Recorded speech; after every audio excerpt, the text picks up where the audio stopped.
이스라엘 자손의 온 회중이 엘림에서 떠나 엘림과 시내산 사이에 있는 신광야에 이르니 애굽에서 나온 후 둘째 달 15일이라. 이스라엘 자손 온 회중이 그 광야에서 모세와 아론을 원망하여 이스라엘 자손이 그들에게 이르되 우리가 애굽 땅에서 고기 가마 곁에 앉아 있던 때와 떡을 배불리 먹던 때에 여호와의 손에 죽었더라면 좋았을 것을 너희가 이 광야로 우리를 인도해 내어 이 온 회중이 줄여 죽게 하는도다.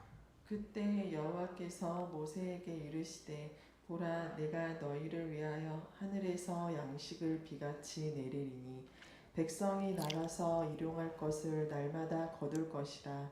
이같이 하여 그들이 내 율법을 준행하나 아니하나 내가 시험하리라. 여섯째 날에는 그들이 그 거둔 것을 준비할지니 날마다 거두던 것에 갑절이 되리라. 모세와 아론이 온 이스라엘 자손에게 이르되 저녁이 되면 너희가 여호와께서 너희를 애굽 땅에서 인도하여 내셨음을 알 것이요 아침에는 너희가 여호와의 영광을 보리니 이는 여호와께서 너희가 자기를 향하여 원망함을 들으셨음이라. 우리가 누구기에 너희가 우리에 대하여 원망하느냐. 모세가 또 이르되 여호와께서 저녁에는 너희에게 고기를 주어 먹이시고 아침에는 떡으로 배불리시니 이는 여호와께서 자기를 향하여 너희가 원망하는 그 말을 들으셨음이라.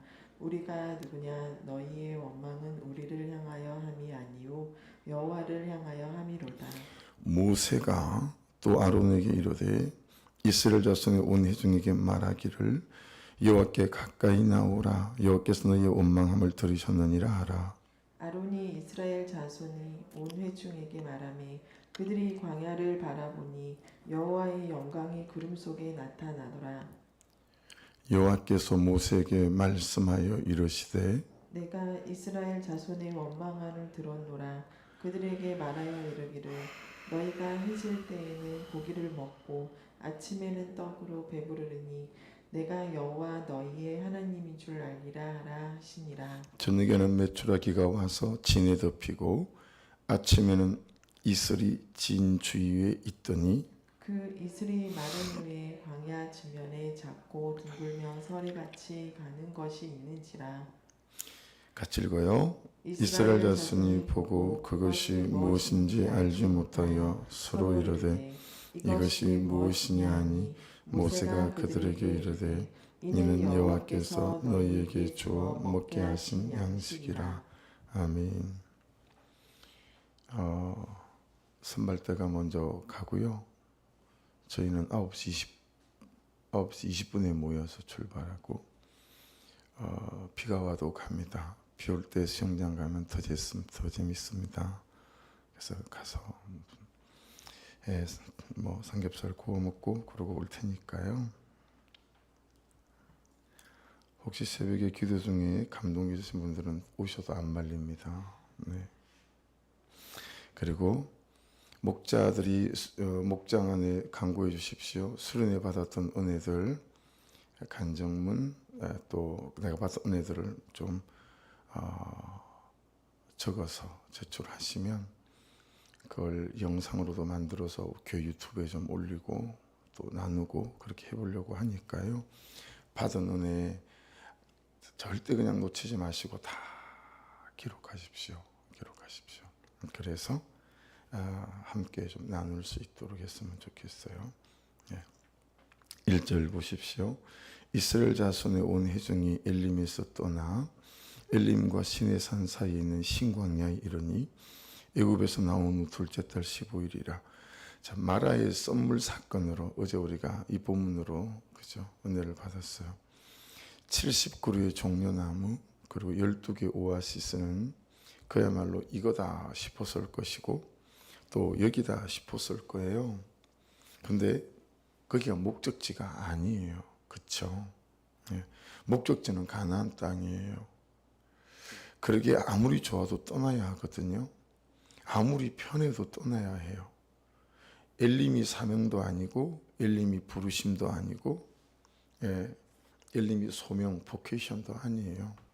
근데 엘림에서 떠나지 않는 성도들이 부지기 쓰고 가나안 땅이 목적이 아니고 엘림 자체가 목적인 성도들도 너무 많습니다. 네. 우리가 잘 되면 그게 응답이라고 생각해요. 많아지면 그게 하나님의 뜻이고 편해지면 그것이 은혜라고 생각해요. 여러분, 그리스도인의 삶에 대한 완전한 오해입니다. 예. 그야말로 그것이 기복신앙입니다. 그랬다면, 그게 맞다면 하나님이 당신의 아들을 이 땅에 십자가지라고 매달리라고 내려보냈겠습니까? 그러지 않으시죠. 주님이 채찍에 맞으시고 가시 밀려관에 찔리시고 십자가에 못 박혔겠습니까? 간단하게 생각해 보세요. 여러분, 엘림에 편안하게 들어누워 있는 것이 그리스도인의 삶인지, 예수님처럼 다른 사람의 죄로 인하여 허물을 인하여 그걸 받아내느라고 가시 면류관에 머리 찔리고 피 흘리고 채찍에 맞는 것이 그리스도의 삶인지 간단하게 생각해 보시고 적용해 보십시오. 나는 요즘에 엘림을 사모하고 엘림이 있기를 원하는 백성인가? 아니면 나는 주님처럼 십자가 지는 삶에 내 삶을 드리고 있는가? 너무 극명하게 딱 드러나지 않는가요? 우리는 너무 엘림을 좋아해요. 엘림에서 절대 안 떠나려고 그래요. 사명 부르심 이런 거 없어요. 예. 우리는 앉아나서는 엘림 생각뿐이에요. 예. 그늘 생각하고 물 생각하고 어떻게 하면 행복해질 수 있나, 돈이 많아질 수 있나, 어떻게 하면 편할 수 있나. 여러분, 교회는 제가 이튿날 말씀을 듣고 그리고 새벽녘에 일어나서 들었던 말씀들을 쭉 정리하면서 제가 참 은혜가 큰 거예요. 예. 교회는 부자를 만들어내는 공장 아니라고 누누이 말씀드리잖아요. 여러분, 복음은 부자 공장장 아닙니다. 교회는 복음은 정인을 만들어내는 공장인 줄로 믿습니다. 근데 그 정인이 무엇입니까? 화려한 피날레가 있는 세상적, 세속적 결론이 만들어낸 사람이 아니라 이 말이에요.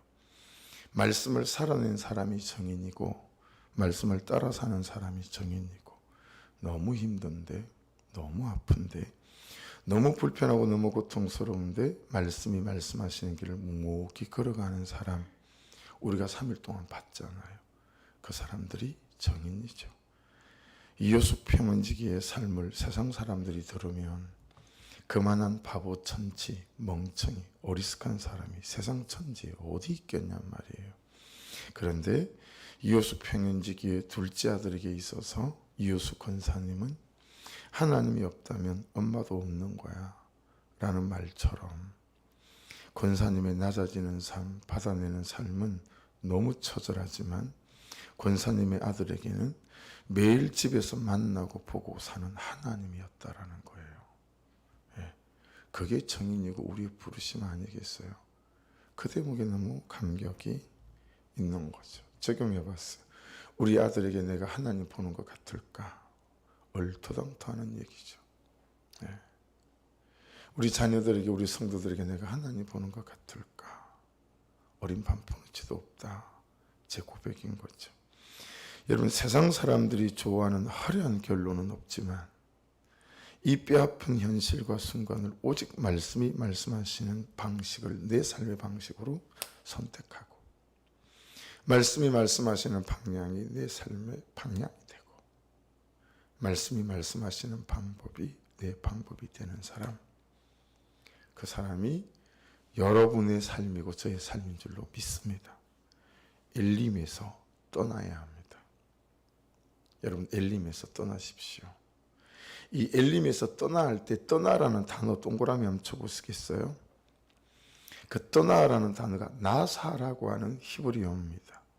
이 나사의 뜻이 뭐냐면 천막에서 말뚝을 뽑다라는 뜻이에요. 천막에서 말뚝을 뽑다. 세상에 심어놓은 정인의 삶에 대한 내 생각의 말뚝을 뽑아내야 합니다. 아시겠죠? 화려한 피날레가 있고 잘 되고 뭐 이런 거. 그게 우리의 결론이 아니라 이 말이에요. 세상에서 심어놓은 정인의 삶에 대해서 내 생각의 말뚝을 뽑아내야 돼요. 내가 사모하고 그리는 정인의 삶에 대한 결론을 지우고 말씀이 말씀하시는 정인의 삶에 대한 과정과 결론을 붙잡아야 합니다. 별 인생 없습니다. 진짜 별 인생 없습니다. 예. 저 사업하면서도 많이 벌어왔거든요. 유명한 연예인들하고 1년 가까이 탑 클래스 연예인들하고 1년간 연예인 생활도 해봤거든요. 여러분 별 인생 없어요. 그런데 우리는 별 인생을 꿈꿔요. 별 인생을 내려놓으십시오. 너무너무 쉽지 않지만 이제 그만 엘림에서 떠나셔야 해요. 엘림의 꿈에서 깨어나시기를 주의 이름으로 축복합니다. 2절부터는 원망에 대한 말씀이 많이 나오는, 자 2절에 원망을 찾으세요. 제일 끝에 있죠. 동그라미입니다. 또 찾아볼게요. 7절 가보세요. 두 번이나 나오네요. 원망함을 들으셨습니다. 원망하느냐. 예. 그 다음에 8절 하반절쯤 가면 원망은 우리를 향함이 아니요. 9절 원망함을 하반절에 들으셨음이니라. 하나 둘 셋 넷. 예. 원망함이 오늘 본문의 큰 주류를 이루고 있어요. 그죠? 5번 정도 등장하죠. 자, 원망에 대한 이해를 좀, 성경적 이해를 가져야 될 것 같죠? 원망은 룬이라고 하는 히브리어입니다. 룬. 원어 성경에 보면 룬인데, 여러분이 잘 아셔야 될 것은 성품의 문제가 아니다 라는 거예요. 원망은 성품의 문제가 아닙니다. 아, 저 사람 성격, 기질, 성품 정말 지랄 맞지 않아?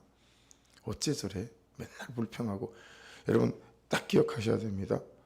원망은 성품의 문제가 아니다. 원망은 믿음의 문제다라는 거예요. 원망은 믿음의 문제입니다. 왜냐하면 시편 30편 5절에 이렇게 말씀이 기록되어 있습니다.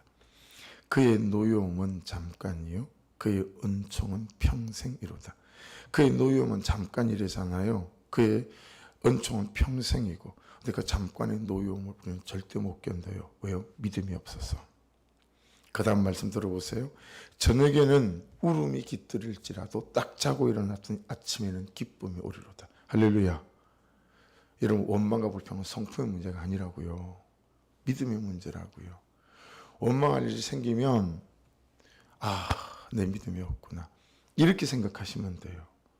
자꾸 우리는 원망을 성품의 문제로 결부시켰는데 말씀을 보아하니 원망은 성품의 문제가 아니라 원망은 믿음의 문제구나 라는 걸 깨닫게 되어지는 거죠. 원망이 될 때, 불평이 될 때 이 현실 때문에 이렇게 생각하잖아요. 예. 원망이 툭 튀어나올 때 내가 믿음이 없구나 이래야 된단 말이에요. 이 현실 때문에 이게 틀린 생각이고. 예. 불평이 툭 튀어나올 때 저 인간 때문에 이렇게 하면 안 되고 내가 믿음이 없구나 이래야 되는 게 맞들이는 거죠. 원망 이론의 그래서 가장 기본적인 뜻이 뭐냐면 여러분 투숙하다, 숙박하다 이런 뜻이에요. 숙박하다. 우리가 죄인이니까 원망하고 투덜거릴 수 있죠. 그거 없이 우리가 오늘 이 하루를 어떻게 살겠습니까? 원망 없이. 하지만 적어도 그 원망의 집에 투숙하지 마라. 그리고 증인들 앞에서 목장에서 원망을 쏟아내라. 아멘 하십시다. 거기서 원망하고 불평하세요. 그러면 들어줄 사람이 있고 말씀으로 서로 처방해 줄 사람이 있으니까 치료될 수가 있잖아요. 그렇죠? 여러분 원망이 내 마음과 감정 안에 집을 짓게 하지 말아라. 이게 원망 룬의 가장 기본적인 뜻이에요. 네. 그러니 원망 없이는 이 하루도 못 살죠. 예, 또 원망하겠죠. 오늘 하루 여러분 우리가 얼마나 원망을 몇 번이나 살까요? 한 번도 없이 원망을 살 수 있으면 아멘 할렐루야지만 이 하루 한 번도 원망 불평 없이 살아갈 수 있을까요? 그런데 여러분 그 원망이 절대 여러분의 마음 안에 생각 안에 집을 짓지 않도록 예수 이름으로 끊어내는 그는 적용이 있기를 주의 이름으로 축복합니다. 왜 이혼을 결심합니까? 이 원망을 내 마음과 생각에 집을 짓는 것을 구경하고 방관하고 싸우지 않았기 때문에 그래요. 원망은 다 한다니까요. 원망 안 하고 어떻게 사냐고요. 근데 그 원망이 생각과 감정 안에 집을 짓기 시작하는 것을 방관하고 그 집을 때려 부수지 아니하시면 이런저런 생각이 든다 이 말이죠. 그래서 여러분 한번 따라 보십시다. 그 사람하고 싸우지 말고 내 마음에 원망과 싸우자. 할렐루야. 그래야 합니다. 원망에도 근본적인 문제가 있어요. 2절을 보실래요? 2절. 이스라엘 온 자손 온 회중이 그 광야에서 모세와 아론을 원망하여 그랬어요. 여러분 이스라엘 자손이 누구를 원망했습니까? 모세와 아론을 원망했어요. 보이는 사람을 원망했죠. 근데 7절을 보세요. 아침에는 같이 읽어요. 시작.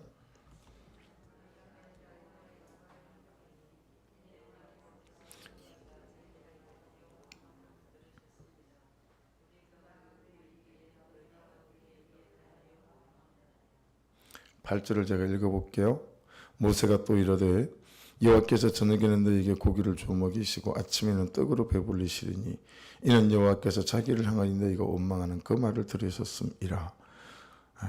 우리가 누구냐?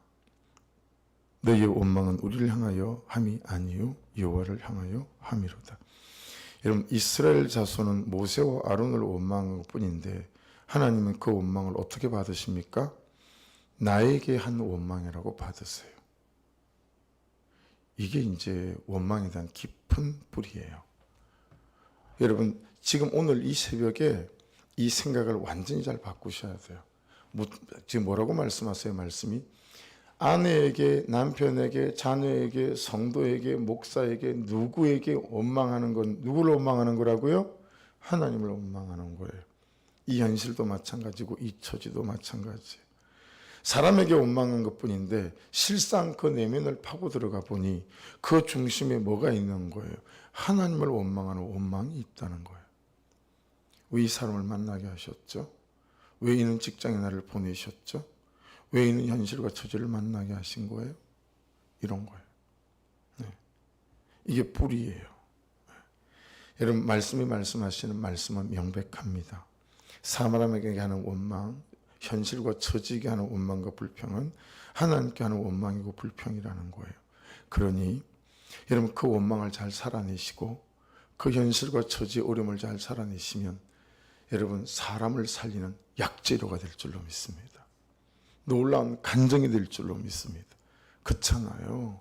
우리가 하나님이 보내주신 그 증인들이 그 삶을 살아낸 거잖아요. 그 원망하고 불평할 수밖에 없는 그 현실 속에서 그것이 수십, 수백, 수천의 사람을 살려내는 약재료가 되고 간증이 되지 않습니까? 예. 그러니까 이런 거죠. 내가 그 사람한테 너는 안 된다. 내 마음에 그런 마음이 있잖아. 저 인간은 안 돼.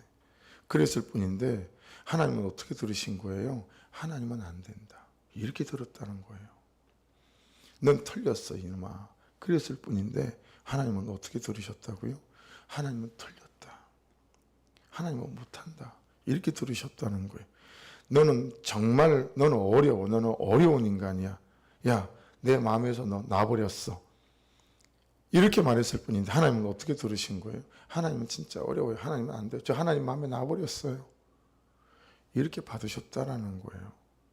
여러분 이거 참 깊은 적용이 필요하고 적용하면 내 죄가 너무 많죠. 저도 원망이 이런 뜻을 가지고 있다는 걸 이 새벽에 처음 알았어요. 처음 알았어요. 야, 이 원망과 불평과 진짜 열심히 싸워야 되겠구나. 예. 그들의 원망과 불평의 내용이 뭐예요? 3절에 있어요. 이스라엘 자손이 그들에게 이르되 우리가 애굽 땅에서 고기 가마 곁에 앉아 있던 때와 떡을 배불리 먹던 때에 여호와의 손에 죽었더라면 좋았을 것을 너희가 이 광야로 우리를 인도해 내어 이 온 회중이 죽여 죽게 하는도다. 현실입니다. 원망과 불평의 내용이. 그렇죠? 배고픈 현실이에요. 그것도 고기 못 먹는 현실이고 경제적 가난이고 재정적인 부족함과 모자람이에요. 자, 그런데 그들의 현실을 무엇과 비교하죠? 종되었던 애굽 때와 비교하죠. 우리의 원망과 불평은 어디로부터 출발합니까? 비교에서 출발합니다. 왜 비교합니까? 감사하지 못하기 때문이에요. 여러분, 지금을 감사할 만한 은혜와 믿음이 있기를 주의 이름으로 축복합니다. 그러면 모든 원망과 불평에서 자유케 될 수 있어요. 근데 우리는 감사치 않아요. 여러분 한번 따져보고 적어보세요. 따져보고 적어보면 불평하고 원망할 것보다 감사할 게 너무 많아요. 근데 감사는 우리가 어떻게 생각하죠? 당연하게 생각해요. 마땅히 그래야 되는 것처럼 생각해요. 여러분 건강한 게 마땅합니까? 숨을 쉬고 사는 게 마땅하냐고요. 안 그런 거잖아요. 근데 있는 거, 되는 거, 주신 건 다 마땅한 거예요. 지당한 거예요. 당연한 거예요. 그래 놓고 없는 거 안 되는 것만 보는 거예요. 예. 여러분, 비교하지 마시고, 비교해서 열등감의 포로가 되지 마시고, 비교하니까 열등감이 생기니까 무엇에 사로잡히죠? 인정 중독에 사로잡히는 거예요. 이 인정 중독의 뿌리는 비교에 있어요. 하나님이 나란 존재를 주신 것에 대해서 감사가 안 돼. 맨날 저 사람하고 비교가 되니까. 그러니 열등감이 너무 심한 거죠. 열등감을 극복하는 방법은 뭐예요? 잘 돼야 되니까 인정받아야 되잖아요. 여러분, 인정 중독에 걸리면 나뿐만 아니라 주변의 모든 사람들을 피 흘리게 만들거든요.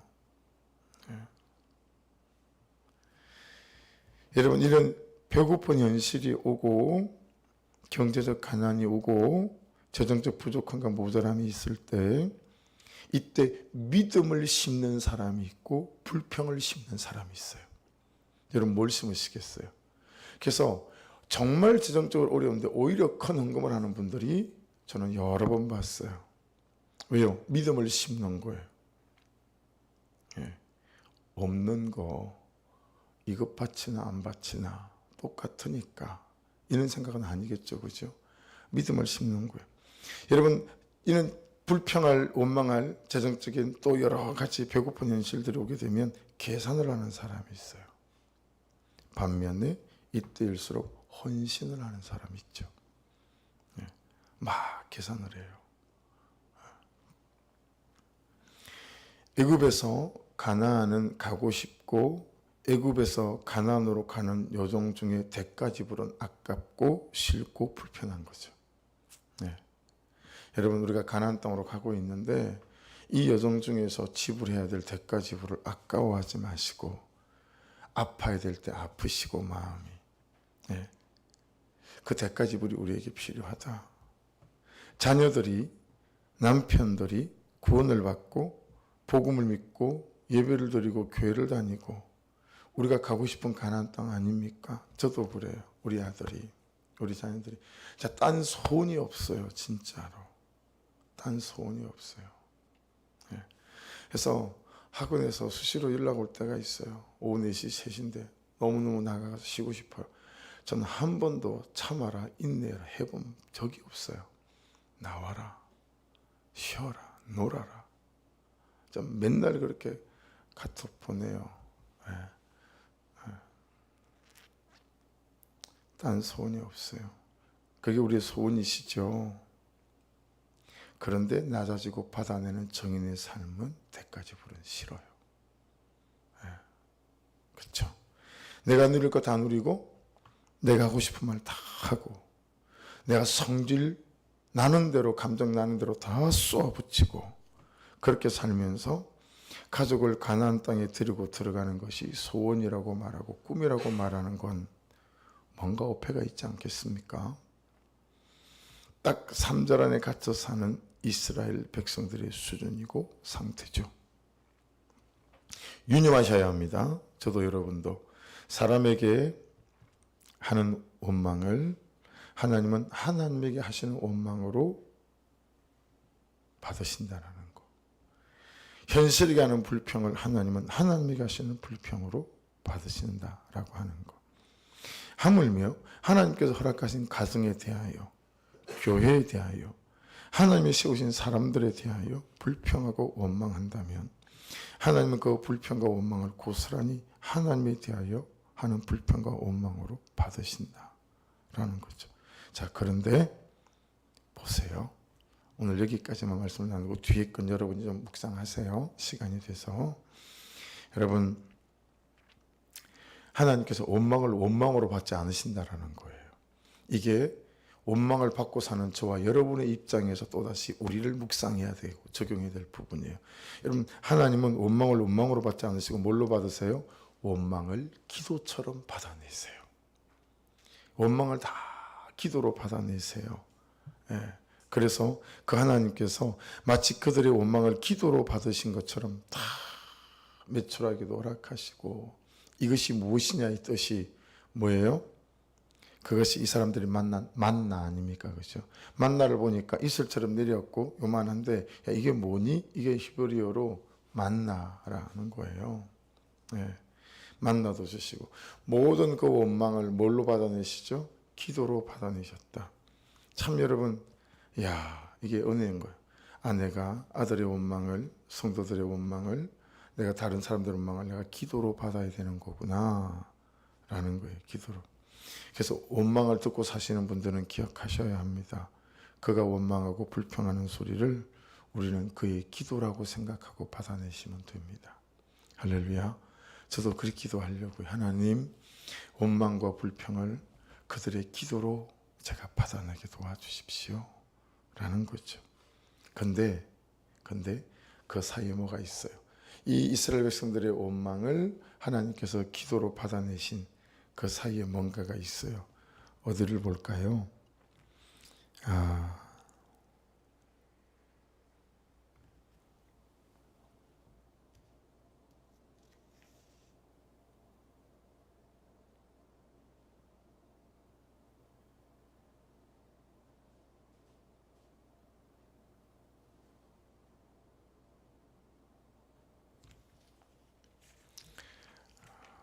주일날 말씀도 보면 15장 25절에 모세가 여호와께 부르짖었더니, 이런 것 같아요.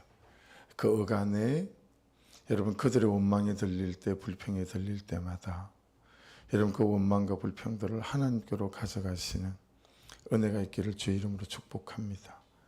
목장 안에서 토해낼 수 있기를 주의 이름으로 축복합니다. 그래서 제가 어제 또 새벽에 깨닫게 된 게 그거예요. 여러분, 이런 원망과 불평을 목장에서 토해내잖아요. 그럼 그때부터 원망은 기도가 됩니다. 기도 제목이. 다 같이 알게 되고 어떻게 하죠? 기도 제목으로 삼아 기도하잖아요. 그래서 목장 안에서 나누면 이 원망과 불평이 기도 제목이 되는구나. 이렇게 또 깨닫게 되어지더라고요. 여러분 6절 밑줄만 그어놓으시고 묵상해 보십시오. 저녁이 되면, 거기 밑줄 좀 그어 보십시오. 모세와 아론이 온 이스라엘 자손에게 이르되 저녁이 되면 너희가 여호와께서 너희를 애굽 땅에서 인도한 데서 알게 될 것이요. 7절에는 아침에는 밑줄을 그어 보십시오. 아침에는 너희가 여호와의 영광을 보리니. 여러분, 저녁이 길지 않죠. 금방 오죠. 그리고 아침도 금방 오죠. 그래서 제가 이 말씀 앞에 그렇게 붙였어요. 그래, 맞습니다. 하나님, 하루만 살겠습니다. 다시. 여러분, 그냥 말씀 붙잡고 하루만 사시면 돼요. 내일까지 참아야 된다, 원망을 들어야 된다 생각하면 못 살아요. 그렇죠? 그냥 오늘 하루 말씀을 붙잡고 저녁에 침대에 들어 누우셔서, 하나님, 오늘 하루 살아냈습니다. 저 잡니다. 내일 아침에 눈 뜨면 또 하루만 말씀으로 살아나게 도와주십시오. 그렇게 나의 하루하루를 구속사로 살아가시면 그 하루하루 안에 하나님께서 일하시는 놀라운 은혜들을 경험해 가시게 될 줄 믿습니다. 할렐루야. 말씀 붙잡고 기도하십시다. 나의 원망에 대해서 좀 하나님께 내놓으시고, 나의 불평과 원망은 절대로 성품이 아니라 믿음 없음의 결론이라는 거 말씀이 우리에게 말씀하십니다. 원망은 기도 소리로 받아야 하고, 하나님께서는 그 모든 원망을 기도 소리로 받으시는구나. 엘림에서 떠나야 합니다. 엘림은 우리가 가야 할 목적지가 아니에요. 우리의 목적지는 가나안이죠. 가나안 땅은 너무 좋으면서 그 여정 중에 대가 지불은 하지 않으려고 하는 우리의 이런 것들도, 원망할 수밖에 없는 현실이 올 때 내가 믿음을 심을 것이냐, 원망을 심을 것이냐, 말씀을 생각하면서 기도하시고, 하나님 이번 수련회 때 받은 것들이 수련회가 지났으니 끝났고가 아니라 그 말씀 하나하나들이 참으로 내 적용점이 되어져서 삶으로 녹여내어지는 그런 온 교회 되게 하여 주옵소서. 기도하시고, 오늘 또 물놀이 가는 분들이 있으세요. 하나님 가는 길 오는 길 날씨까지 간섭해 주셔서 하나님 예수 그리스도 안에서 깊은 교제와 또 섬김과 나눔이 있는 놀라운 시간 되게 하여 주시옵소서. 우리 주여 한번 부르고 같이 기도합니다. 주여, 제 금요일 토요일 집회를 위해서 목을 위해서도 중보를 부탁드립니다.